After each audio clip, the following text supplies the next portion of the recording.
Euzu billahi mineşşeytanirracim. Bismillahirrahmanirrahim. Bugünkü sohbetimizde insanların yaratılış veya kanun karşısında farkı nedir? Kur'an-ı Kerim'de Hucurat Suresinin 13. ayetinde Cenab-ı Allah şöyle buyuruyor mealen: Ey insanlar! Gerçekten biz sizi bir erkek ve bir dişiden yarattık ve birbirinizle tanışmanız için sizi halklar ve kabileler şeklinde kıldık. Hiç şüphesiz Allah katında sizin en üstün olanınız, takvaca en ileride olanınızdır. Hiç şüphe yok ki Allah bilendir, haberdar alandır. Genelde imanı zayıf ya da münkir insanların sorduğu bir soru var. Madem ki insanların tümü bir ana ile bir babadan dünyaya gelmiş, türemişlerdir, o zaman insanlar ya da topluluklar veya milletler arasındaki farklılıklar niye? Neden kimisi efendi, kimisi köle ve neden kimisi zengin, kimisi fakir ve neden kimisi özgür, kimisi ise onun boyunduruğu altında yaşamak zorunda? Aslında soru çok yerinde ama günümüzdeki farklılıkların sebebi İslam değil. Toplumlar ya da devletler İslam'la idare edildiklerinden böyle bir farklılaşma meydana gelmiş değildir. Aksine toplum ve idare İslam'dan uzaklaştığı için aslında rahmet olan farklılıklar günümüzde azaba dönüşmüş durumda. Az önce okuduğumuz ayet-i kerimede Cenab-ı Allah bu konuyu pek açık bir şekilde ifade etmektedir. 1. İnsanlar yaratılış itibariyle eşittirler. Aynı ana ve babadan olmalarına rağmen değişik dillerle konuşuyor, değişik renk ve sıfatlara sahip, değişik millet ve kabilelere bölünmüş insanlık toplumu eşittir. Peki nerede eşittir?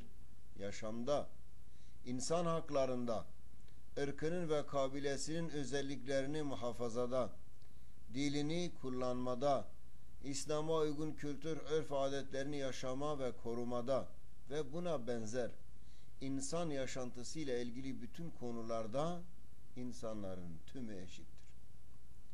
Birine verilen haklar diğer ırk ve kabilelere de verilmiştir. Aralarında hiçbir fark yoktur. Farklı dil ve renklerde oluşları Yüce Allah'ın büyüklüğünün alametlerindendir. Rum suresi ayet 22'de Cenab-ı Allah bunu çok güzel bir şekilde izah etmektedir.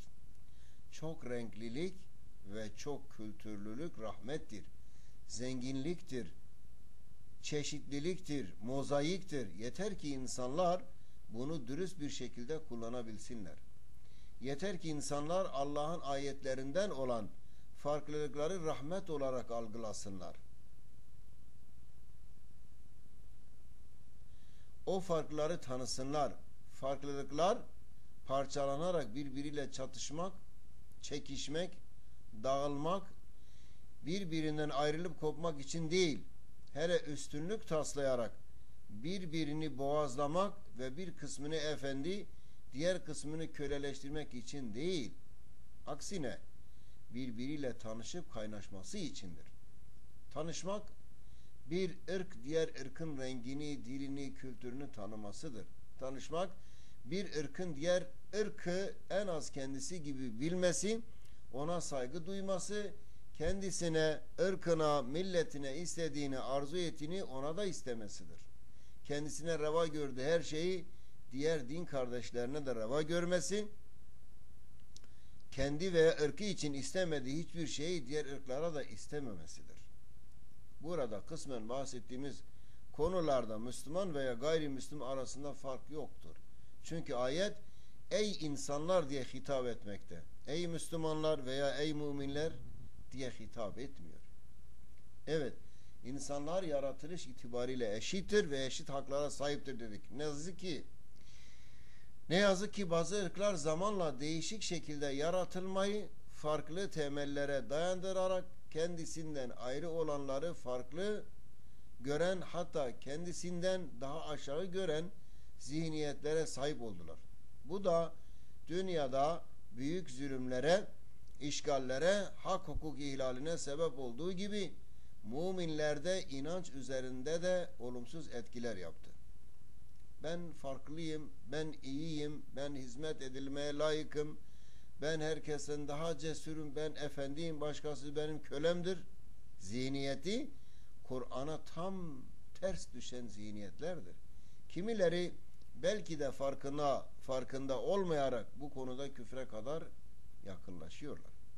Bu tür sapık düşüncelerin yeryüzünde büyük katliamlara sebep olduğu hepimizin malumudur. Yakın zamanda Nagasaki ve Hiroşima'ya atılan bombalarla Halepçe'de yapılan Kürt katliamı insan zihinlerinden silinmeyecek kadar büyük örneklerdir.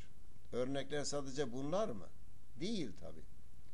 Yahudilerin İsrail oğullarını Allah'ın seçkin kulları olarak kabul etmeleri ve kendi dini emirlerinde bile İsrail oğullarından olmayanların haklarını ve seviyelerini İsrail oğullarından daha aşağı tutmaları, Hindularda kast sisteminin kurulması ve Brahmanların yüksek tabaka diğer bütün insanların aşağı ve pis kabul edilmesi, Yecüc ve Mecüc ırkından tahmin edilen Cengiz Han'ın Orta Asya'da yaptığı büyük katliamlar, Avrupalıların Amerika kıtasına giderek Kızılderililere yaptıkları katliam ve jenosit ve benzerleri. Bunun örnekleri daha da çoğaltabiliriz. 2. İnsanlar farklıdır. Nerede? Elbette ki takvada. Biz Hucurat Suresinin ayeti gereğince söylemiştik. İnsanlar eşittir. Bütün insanlar eşittir. Peki nedir? Ayet iki şekilde ele alıyor. Biri insanlar eşit, ikincisi farklıdır. Nerede eşit? Söyledik, dünya yaşantısının bütün hak hukukunda eşit. Nerede farklı? Takvada. Adem ve Havva'nın çocukları olmalarına rağmen değişik millet ve kabilelere ayrılan insanlar Allah'ın nezdinde de farklıdırlar. Bu farklılık sadece takvadadır ve mükafat veya cezası da ahirette yine Allah tarafından takdir edilir. İnsanların takva derecesine göre bu dünyada muamele görmesi, birinin diğerinden üstün kabul edilmesi söz konusu değildir. Hak hukuk konusunda bir halife ile bir kölenin farkı olmadığı gibi bir beyazla siyahın veya bir Kürtle Türk'ün de farkı yoktur. Bunu en güzel bir şekilde izah eden yukarıda az önce okuduğumuz ayet-i kerimedir. Hiç şüphesiz Allah katında sizin en üstün olanınız takvaca en ileride olanınızdır. Bu konuda çok sayıda ayet ve hadis vardır. Sohbetin uzamaması için birkaç tanesini mealen anlatalım. Hazreti Ebu Hureyre radıyallahu anh anlatıyor. Resulullah sallallahu aleyhi ve sellem buyurdular ki: ey Ebu Hureyre, vera sahibi ol. Vera, harama götürme şüphesi olan şeylerden kaçın demektir. Vera sahibi ol ki insanların Allah'a en iyi kulluk edeni olasın. Kanaatkarlığı esas al ki insanların Allah'a en iyi şükredeni olasın. Nefsin için sevdiğini insanlar için de sev ki kamil mümin olasın. Sana komşu olanlara iyi komşuluk et ki kamil bir Müslüman olasın. Gülmeyi az yap, zira çok gülmek kalbi öldürür. Kutub-i Sitte hadis numarası 7257. Yine bir başka hadiste şöyle buyuruyor: hepiniz Adem'in çocuklarısınız. Adem de topraktan yaratılmıştır. İnsanlar ataları ile övünmeyi bıraksınlar. Yoksa Yüce Allah'ın katında pislik böceğinden daha değersiz hale gelirler. Tefhimül Kur'an'da Hucurat suresinin izahında geçmektedir bu hadis-i şerifte. Değerli kardeşlerim, Peygamber sallallahu aleyhi ve sellem Efendimiz veda hacında da bu konuya çok güzel bir şekilde değinmişlerdir. Sonuç olarak şunu diyebiliriz ki insanlar takva yönüyle birbirinden farklı olsalar da dünya hak hukuk konusunda eşittirler. Bu konuda mümin ya da münkir arasında fark yoktur. Birine iman ettiği için zulüm yapamazsınız. Hakkına, hukukuna tecavüz edemezsiniz.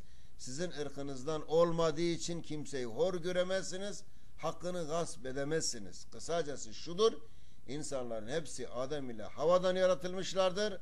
Aralarında dünya yaşantısında hak hukukta hiçbir şeyde fark yoktur.